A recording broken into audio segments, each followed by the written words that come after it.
I'm wondering, am I chairing this next session, possibly? Are we recording? I can't tell. Is that yes? Yes. Okay, right. Sorry. It's just because there's I can see the toolbar of the screen share, which is confusing me with Zoom. Okay, right. Thanks. Right. Okay. Let's get started. I have to say that I am really excited about this talk. So we've got Xavier. He's going to talk about ShinyDataSHIELD, which is exciting. Over the years, we've had many users who have never used R before, and then their consortium uses DataSHIELD and they're having to learn R, and it's quite a steep learning curve when you've never used a programming language to do a data analysis. And so I think that this is quite an exciting development in DataSHIELD to just show this GUI basically interface. So thank you. Okay, so can you hear me properly? Okay, I guess that you are seeing my screen, the presentation also. Okay, great. Then let me start by introducing myself. My name is Xavier Escribà, and I'm a PhD researcher at ISGlobal in Barcelona. And I'm doing my PhD under the supervision of Professor Juan Ramón González. And basically my PhD is based on developing new DataSHIELD packages, as well as some tools, which is the case of today that I'm presenting DataSHIELD 2, which of course is called ShinyDataSHIELD. So let's have a brief overview of what I will be talking about. Basically, I will introduce the application itself. I will talk a little bit about the technologies that are behind it, also the methods of DataSHIELD that are currently implemented on the application. Also talk briefly about deployment or how to use the application.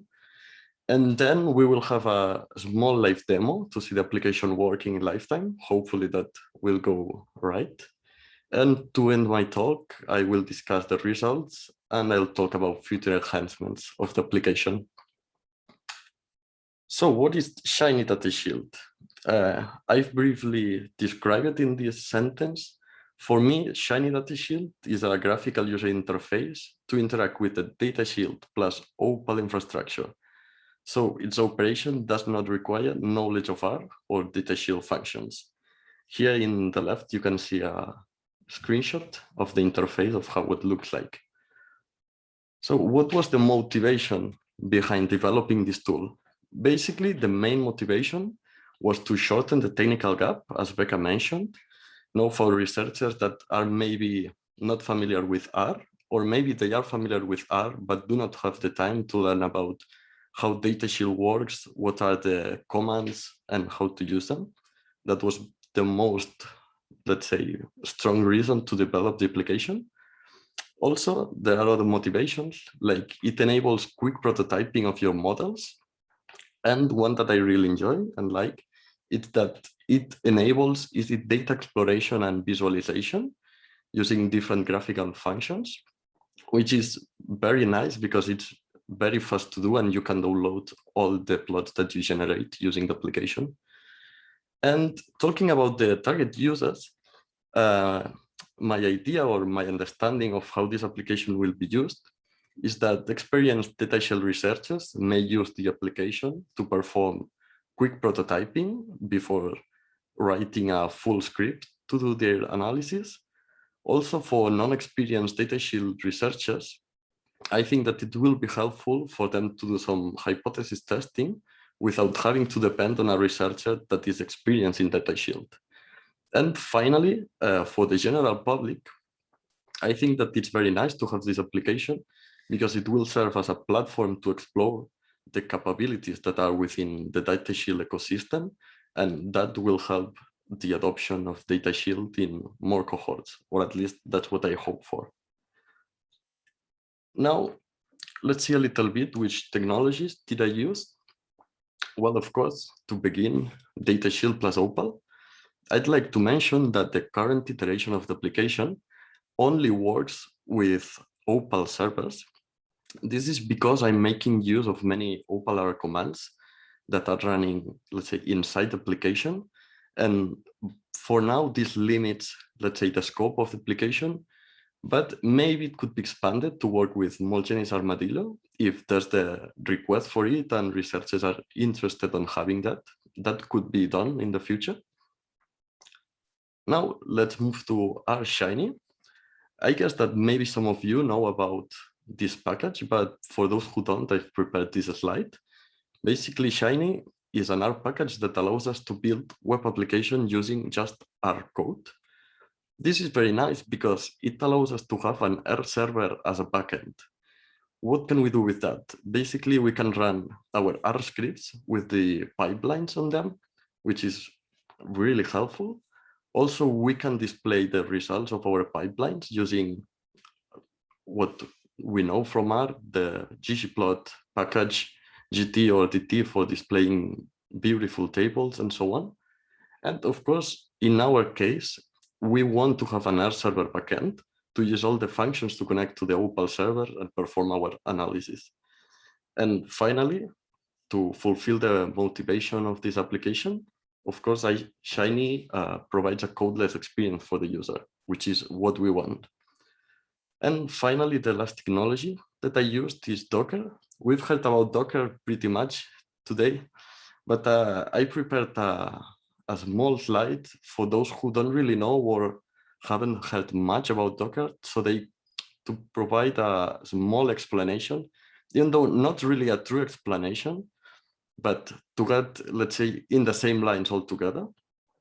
So we can see that with Docker, we create containers and we can imagine them as mini computers that have all the required package inside of them to run the application, in this case, ShinyDataSHIELD.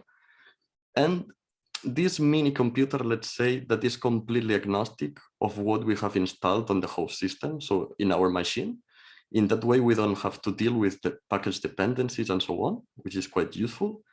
And to briefly put it in a sentence, which is a soft line, but it works, we can see Docker containers as virtual machines, but much more lightweight. Again, this is kind of a soft line, but it helps understanding. With this technology, we are able to easily deploy our application. And for those that are interested, on the GitHub repository, I have included the Docker file, so you can build your own image. And also I have hosted it on Docker Hub, so it's easy to use. Now, the most interesting part, maybe, what methods are currently implemented? By currently, I mean that, of course, in the future, more methods will be implemented. But for now, from the base package of DataSHIELD, I have included summary statistics, so we can get counts, quartiles, the means, so on. And also included some graphical representations, which are the scatter plot, the histogram, the heat map, and the box plot that I developed myself. And for statistical modeling, I included GLM and mixed effects GLM. I must say that for GLM, I implemented it as a pooled analysis and also study level meta-analysis, which is helpful. And moving on, I've also implemented the DS survival package, which was written by Soumya. And I've implemented, of course, the survival analysis that is using Cox regression models. And also Soumya developed the visualization of the survival plots, which I also included on the application. Then, talking about omics that Juan just presented, inside of the application, I've bundled a meta GWAS and also a GWAS using Pelink and snip test, which is quite useful and really fast. And also there's the option of performing some other omics analysis, especially this is for, let's say, methylation or transcriptomic data. And basically it's Lima models, which run very, very fast. And to display the GWAS results, I've implemented a Manhattan plot using ggplot. And also inside of the application, there are, let's say, a couple of features that are not package dependent, which is a column visualizer and editor. This is quite helpful when working with tables. we are able to visualize the classes of the columns of a data frame, so which are numeric, which are factors, and so on. And also we are able to transform the column classes, of course, when DataSHIELD allows it. So maybe we are interested in a column that is a factor to transform it to a numeric. So we can do that via ShinyDataSHIELD. And also, I took my chance and I wrote a very simple plot editor, which works with ggplot objects. And on that editor, we can personalize, let's say, our plots. We can change the text size, the angle of the x-axis, the title, subtitle, captions, the labels of the axis, add a custom legend if you want, and even we can play with ggplot themes to put our plot a little bit more colorful, let's say. Now, before the live demo, I've talked about Docker, but maybe your research center, for some reason, they do not want to host application with Docker. So do not fear about that. I got your back. There are more options to deploy ShinyDataSHIELD. First, you can run it through your own computer through RStudio, which is actually what I will be doing on the live demo. Also, it can be deployed using a traditional virtual machine and a package that is provided by RStudio, which is called Shiny Server, which is really easy to use, and it allows for easy deployment on virtual machines. And maybe why not, you could use someone else's instance, because at the end, this is just acting as a client, and you can use other deployments if you'd like. So with all that being said, let's do the live demo. I have prepared some very quick examples to share with you, which are basically a descriptive analysis on tabular data. And then we will also fit a genome-wide association study. So let me fire the Shiny application. Whoop.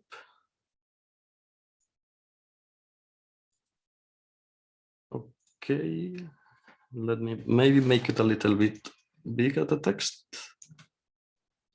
I hope that this is okay. So let's begin by the table example.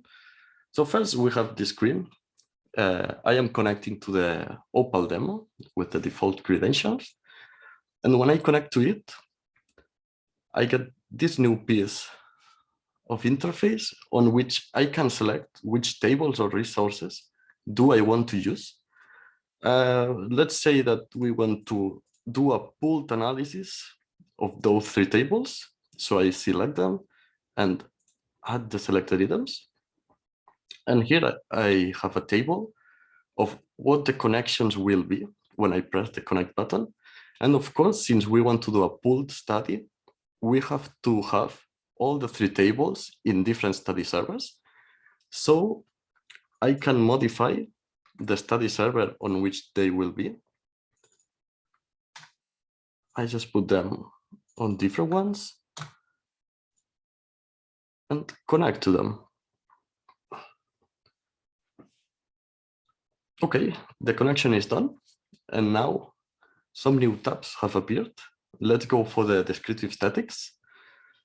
The idea of this application is that each one of these tabs is like a block, let's say, or like a module. And when you want to interact with a module, you first have to select which tables or resources do you want to work with. In this case, we want all three tables, so we can pool them. So we select them, and there's some checks on the backend to see that they have the same columns, because otherwise we wouldn't be able to pull them. And the first tab is the summary. Here we have the quartiles, for example. We can also select to see the results by study server, which takes a little bit, and there we go. We have the quartiles, the means, all by study server. And maybe we are interested in checking a categorical variable.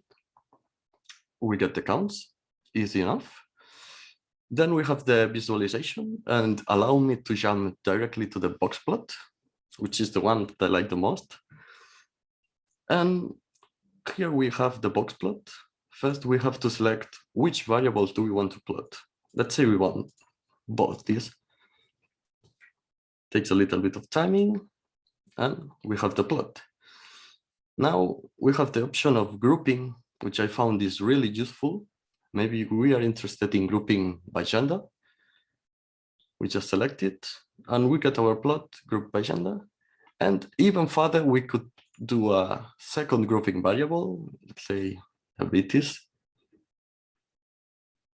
And there we go. Just as that, we have created our plot. Now let's briefly see the editor. And I don't know, maybe we are interested in just changing the colors. We select our options. We update the plot. And there we go, as simple as that. And of course, we can download this modified plot. I don't know how we're looking on time. Well, maybe we can quickly fit a statistical model, a GLM, let's say. Once again, select the tables, load them. And well, here we have the tab for GLMs. Maybe we don't remember our variables, don't worry. We have a small trick on our sleeve. We can do, let's say, a dummy model just to check everything is working. Here we can select pooled or meta-analysis. Let's go with pooled. We have our output family, which looks good. And we just perform the GLM. We wait a little bit, and there we go. We have the results. We can download them as a CSV. And as simple as that. Now, I think we can do the GWAS. We have plenty of time. So I have disconnected from my session. And once again, we are on the beginning stage. So let's connect again. And now instead of tables, we are interested in resources. Especially, I have prepared a couple of resources for this.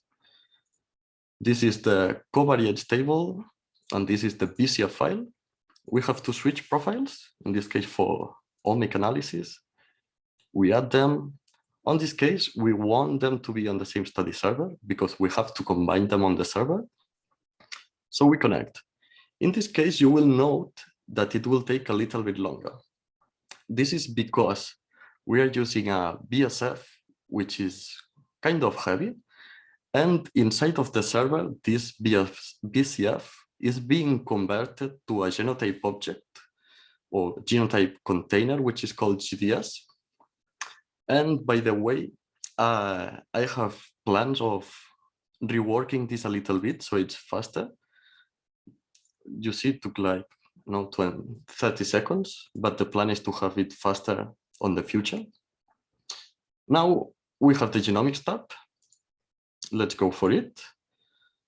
Once again, we select the resources that we want to use on this module. We select them. Okay, everything's good. Let's say, I don't know, we want to test for obesity with gender as a covariate. I think that should work. We click on performing GWAS. Yeah, it seems everything's good. On this case, we're using the meta GWAS that Juan Ramon presented. And on the future, I'm planning on using the fast GWAS on the application. So of course, it's much faster than now. Now it should take around 30 seconds to perform the GWAS.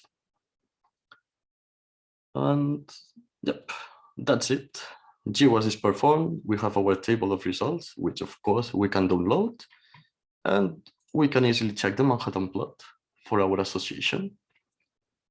There we go. Simple as that. We can download it. Very simple. So I think I will conclude the live example here. I think that was more than enough to show a little bit what can be done. So let me finish my presentation. Now we should be back to the slides. So, okay, talking results. Of course, the first result is the application itself. We also have a hosted demo, which is deployed on the Oviva server, thanks to Yannick, who is responsible for making that possible. And this hosted demo, by the way, is updated every day with the latest changes. So it's like the most new version every day. Also, we have created an online user guide in which we portray all the different types of analysis that can be done and how to do them. It's very self-explanatory, very easy to follow. And finally, we wrote a paper from which we are waiting for peer reviewer comments. And hopefully soon it will be published. And finally, I'd like to talk about, let's say, the roadmap I have for the application for the near or long future, we will see. First and foremost, I want to translate the application into what is called Shiny modules. Basically, Shiny modules, it's a way to build or to rebuild the application. So it's way easier to update in the future. It will be way easier to include new methods. So basically, I want to future-proof the application so that it can be developed by anyone who is interested. Also, of course, I'd like to add more methods from base package, omics package, and even from new packages, if someone is interested in me adding them to the application, maybe. And also, I would like to update the figure editor because it's quite simple, the one I made. And just last week, I discovered about this package, which is called Escribà. I guess it's pronounced like that. And basically, it's a full-blown ggplot figures editor with an amazing interface and lots of personalization options. So I think it will be a very nice addition to the application. And for now, this is my roadmap. Maybe I will update it in the future. And before finalizing, I'd like to send two messages.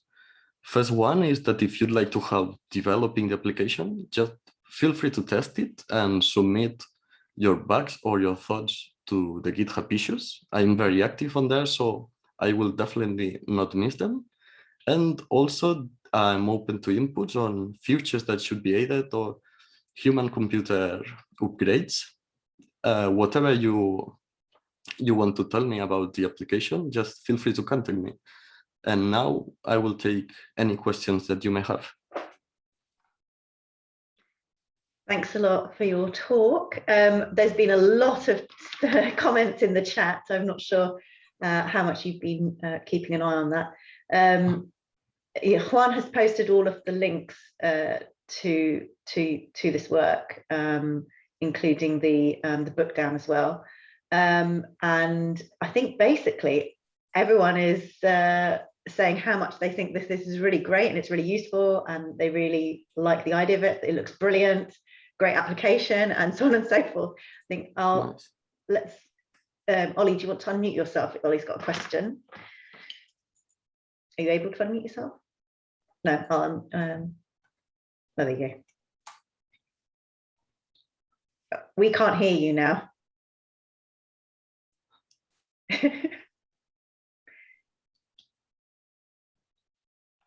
There we go. Hopefully you can hear me now. Yes. Brilliant. Yeah, no, obviously I agree with everything that everyone is saying in the chat. It looks really good. I've got interest. We've lost your audio. Yeah, you've gone again. Why don't you just... I'll keep going. Okay, right. It keeps muting. I don't know why. I'm going to go next door. Okay. Give him a minute. There was a question in the chat from Mohammed. Do you want to ask the question in person at all? Because I can unmute you if you want. There you go. Mohammed, or not. Okay. So the question is, so it says impressive tool. Sorry if I missed something here. I missed the part of the presentation. Can we also use it for EWAS and also methylation on specific genes, specific candidate genes, for example? There's the option of analyzing methylation data, and it was not yet, but it could be added for sure.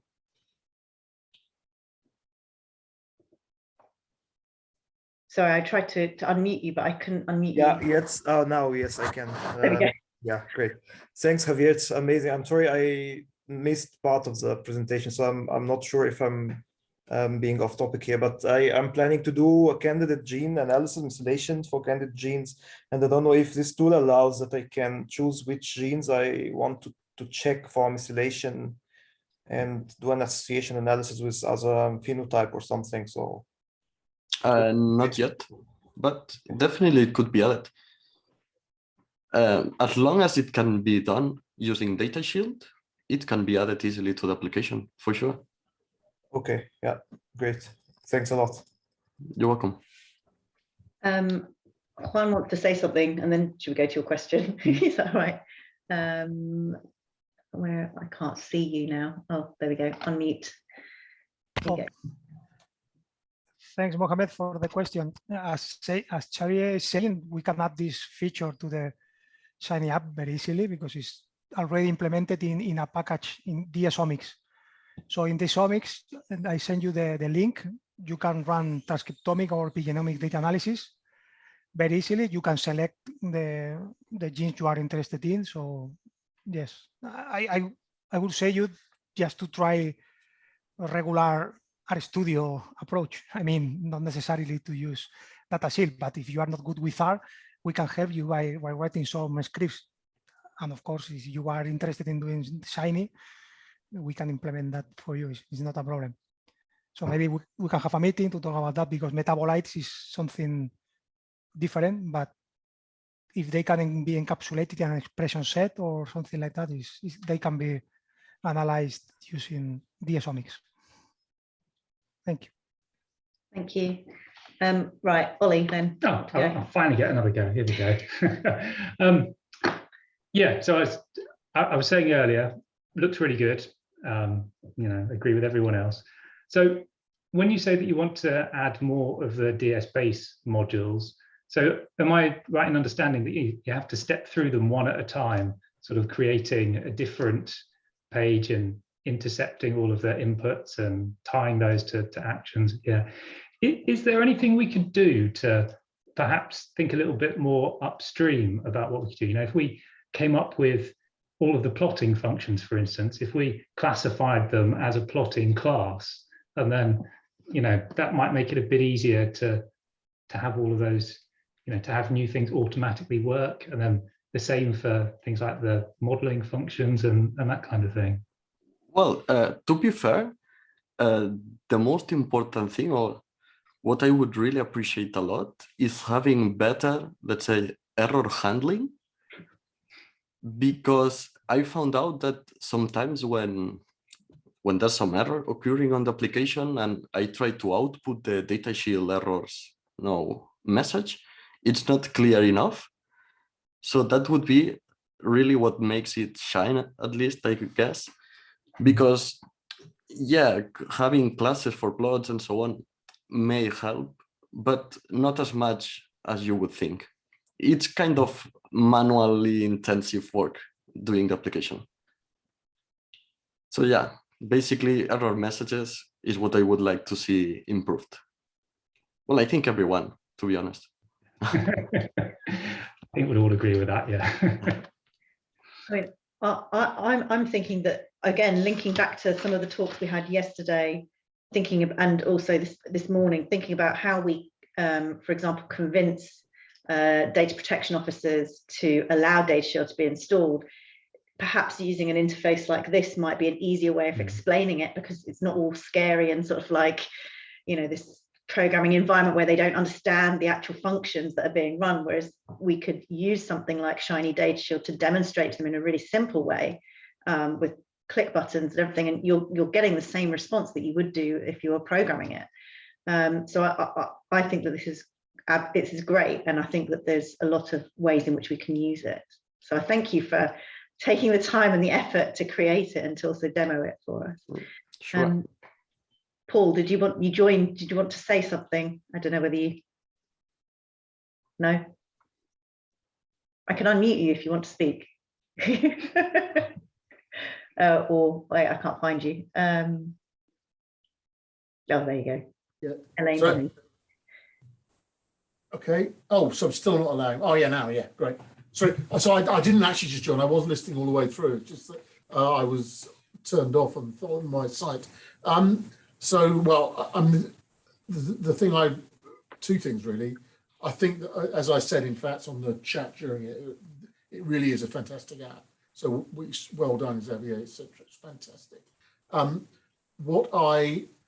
thing I was then going to say is, following on what you just said, Becca, I really think it would be really good. What we need to do is we need to develop a range of tools with which we can approach people involved with governance, and, including ethics committees and other committees. And I think to have a demonstration that's based on something like this is definitely the way forward, because it really does look much less scary.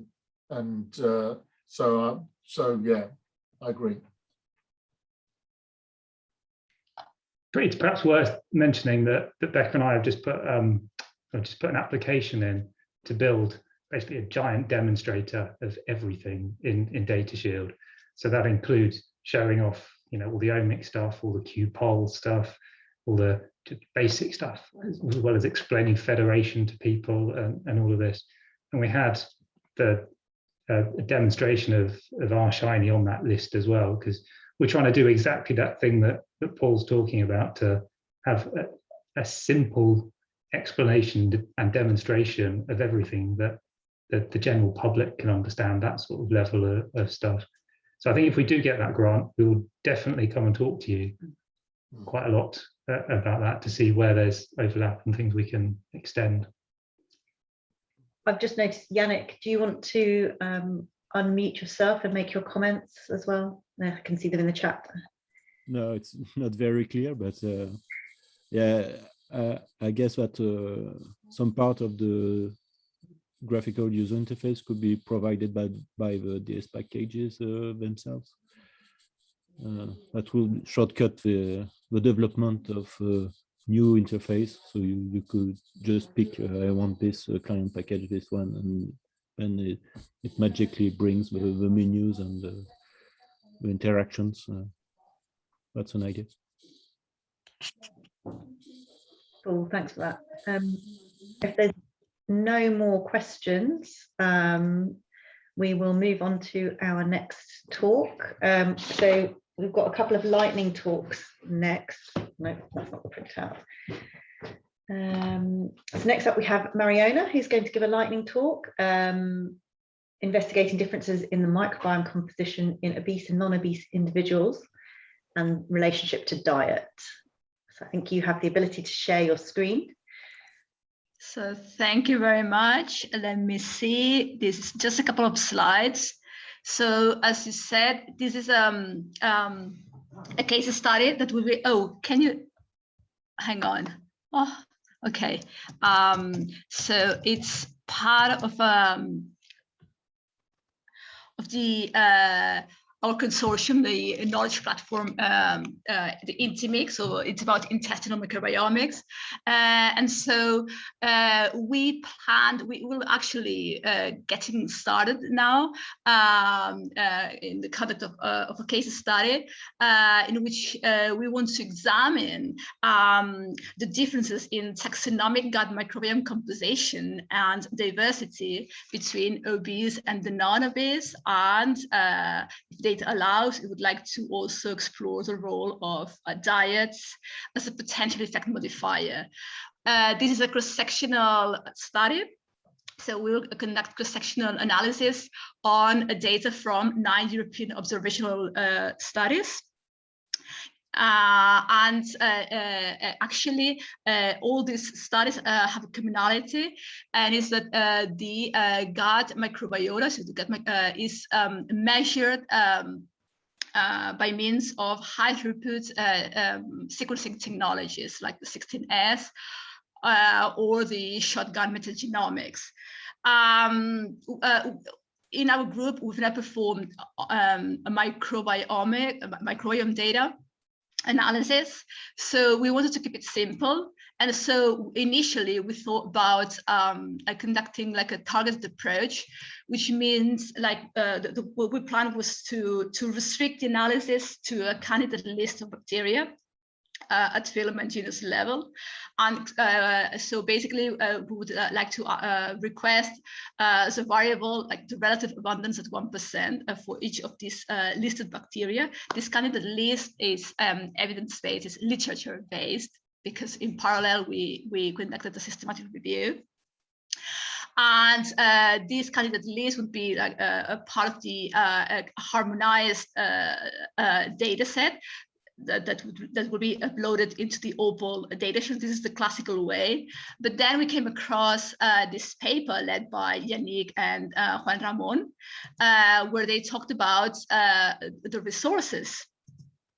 And this is when the untargeted approach come into play, because this resource, which is not uploaded in OPAL, would allow us to have all the data from which study partners, all the data they have regarding the microbiome.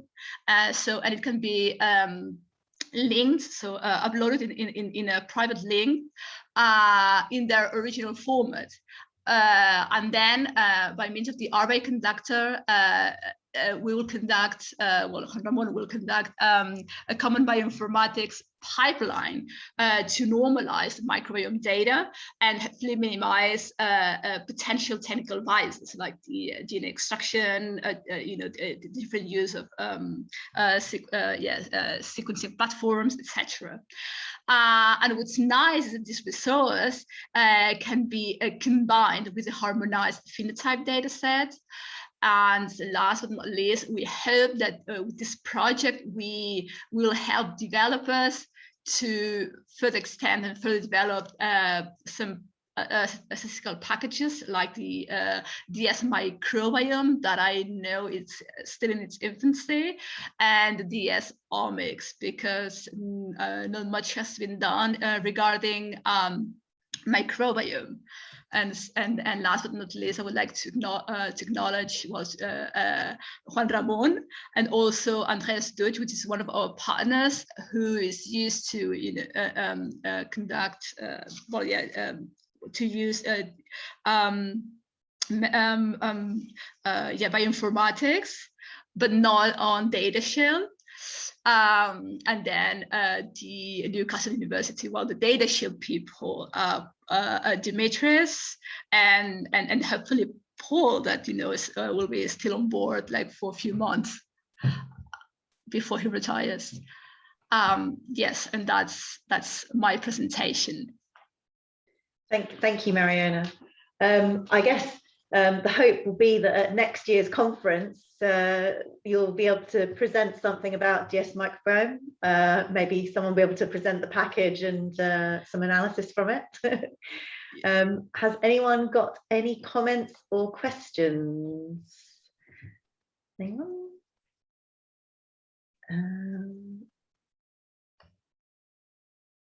Silence. Oh, hang on. Juan has got the question. Elaine, can you just... I can never find anyone on the list. Oh, there we go. Thank you. I cannot raise my hand. I don't know why. That's why I wrote that in the chat. Okay, anyway. Mariona, just to take the opportunity that you presented this here, just what is the current state of that project? Are the data available just to test some of the functions we have written? Okay, so far, well, for the targeted approach, we basically for the targeted approach, our partners will have their data available by the end of the year. Some of them will have it hopefully by the end of this month for the targeted approach. We need to, but then we've got Andreas Deutsch who will write the scripts for the RBA conductor. So hopefully we need to now work on the untargeted on the resources actually because there was a little bit of the discussion. So hopefully our idea is that before Christmas, we can have some hands-on before Christmas, and we'll have a meeting or something. Yes, with you. so it will be nice to have a meeting, having a look at the data, just to prepare properly the functions. Okay, thank you. Cool, thank you. Thanks for your question, Juan. Stuart's got his hand up. Do you want to unmute yourself? Hi. Hi. Just I as a person who's doing some of the work on the microbiome, I'm very interested in knowing what sort of use cases, what sort of functionality you think we need to add to the package, because as you said, it is very, very bare bones at the moment. And I'll be very keen to hear what is missing. Yeah, sure. I mean, now, we have not like started, but I think that, because we've got like expert, like this guy in research, and I think he will use the vegan, and I think that you have vegan installed, and Adonis. So there, I just had a brief quick look, the packages you have within the DS microbiomics, but now unfortunately I can't answer questions, but hopefully in the coming months I can provide more information, and you'll hear, because are you the developer? Yes. Well, okay, so you will hear from us. You will hear from us like very soon. Okay. Right. Cool. Thanks a lot, Mariona. And I think we'll move on to the next speaker. I'm quite pleased that we've been managing to keep to good time during the conference, which is good. So the next speaker is Leire. He's going to give a lightning talk well, actually, I'm going to let you introduce the talk because it's a really long title. I'm really tired at the moment. Is that okay? Just check that you're able to share your screen, please. Thank you. Okay. Cool. Can you see my screen? Yep. Great. Thank you. Okay. So I will start. Hello, good afternoon. I am Leire Abarrategui. I am a PhD student in bioinformatics in Autonomous University of Barcelona, and I am doing the PhD in combination with DataSHIELD and Bioinformatics Research Group in Epidemiology in ISGlobal. And basically, I am going to introduce what I am doing in my PhD and how is this related with DataSHIELD and what tools will be available soon on DataSHIELD. So the primary idea of my PhD is to develop a privacy-preserving tools for personalized medicine on rare diseases. I want to say that we focus on rare diseases, but this can be applied to any other genetic disease also, these techniques. I can change the... Okay, so I am going to start introducing what are rare diseases, a brief introduction. So the European Commission defines rare disease as pathologies with a prevalence of less than 1 person in 2,000 people. It's estimated that approximately 30 million people in the EU may suffer from one of these diseases. And it's thought that 80% of this disease has a genetic origin. The main problem with this with rare disease is the unknown causative factor, the lack of epidemiological data for powerful analysis, and the insufficient money for the research. So they have applied some techniques such gene panel sequencing and exome genome sequencing, but they have realized that even if you are using the appropriate sequencing technologies, some cases cannot be properly assessed because maybe the origin is not genetic. So 60% of the cases they remain undiagnosed. So we have focused in some previous studies that you can see in the screen that suggested that epimutations, that are rare alterations in methylation patterns. The methylation is when a methyl group adds to the DNA and change the activity of the DNA when it can change the activity. but not the sequence. So this study suggests that these alterations can be the cause of some genetic disease. So what we decided was to create some tools for DNA methylation analysis to select these epimutations and to use them as biomarkers for rare disease. So the method that we have used are outlier detection method. So we compare a case sample with a suspected rare disease against a reference panel composed by healthy individuals. And the first step of this was to create a epimutation package in bioconductor. I need to mention that the name is with C because it's in Catalan, because we obtained some money from a project from Catalonia. And yes, so there are different outlier detection statistical techniques. And we have implemented the package in bioconductor, and I written a paper that will be published soon. And now we are in the second phase, that is implemented of these tools in DataSHIELD for epimutation detection, visualization, and annotation, and also some data normalization, and also give some access to ELIX project dataset that is an that is a project that has a lot of early life exposome information. So the primary idea with DataSHIELD and epimutation is, like, for example, a doctor has some information of a patient with suspecting of rare disease, send this from the client side to the server side, analyze it in the server side, and then obtain as a result where are these epimutations, and then the doctor can analyze this data. And as last phase, we have like this, we didn't define it yet, so it's like a thought. So implementing some machine learning for this epimutation detection, but I cannot explain too much this because we are still in the previous phase. So this is all, and hopefully these tools will be available soon on DataSHIELD. And these are like the two references that we use it to for this analysis and to develop these tools.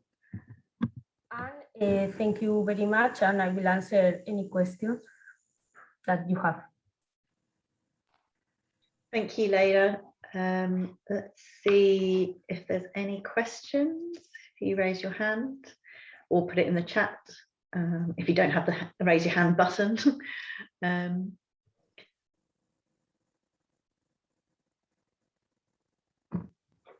Dimitri, you can actually just unmute yourself. I want just to say well done to Leire. I saw her presentation in her initial stages, and I can see a great progress. Thank you. I think that this, yeah, I think this, in the omics space, there's sort of like quite a lot of new developments coming, you know, linked to especially ISGlobal and athletes as well. And so I think, I feel like all this stuff has happened in 2 years. And so, you know, next year, it's just going to be a presentation of lots more stuff, because, you know, you guys in the lightning talks and yesterday as well with DS mediation, you're talking about the kind of like new packages and functions that you're building. And I really look forward to seeing, you know, them being used and being demonstrated next year, I think. So I think we haven't got any questions. So I was going to sum up and do final remarks, but I was wondering whether I should offer this to Paul, potentially, if you're wanting to say anything before we are still around for another, I think, about hour or so, because if anyone's got any developer or user support questions or just general chat, I'll open out the breakout rooms. Open out the breakout rooms at 4:30. So, oh, sorry, have you finished, Becca? Yeah, no, I was just going to say that, Right, yeah, yeah. we are still hanging around. It's not that we're ending. It's just if anyone wants to hang around and chat to us, we'll be around for about another hour. So I basically, I just want to say that I'm just incredibly impressed by everything that's gone on in this conference. If we compare to where we've been in past years, particularly where we were 12 years ago, this is just a totally different place, and I'm very proud to have been involved with this project. As I implied earlier on, I think it's really important that I'm not the person who decides how things should move forward strategically, because I think it's important that younger people who are going to be the future of the project in 10 years' time need to be doing that. But I'm absolutely delighted to be involved with discussions, active discussions about those things, and where I can give useful advice. The only advantage of being old is that you've got more experience, so that you can give extra advice.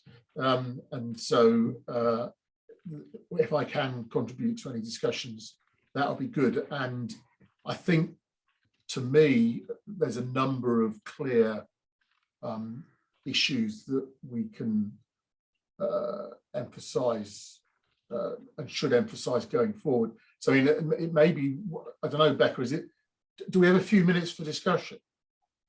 Yeah, so we've got, we're here until, I can't find my program because I don't have it printed out. I think it's till 5. So Okay.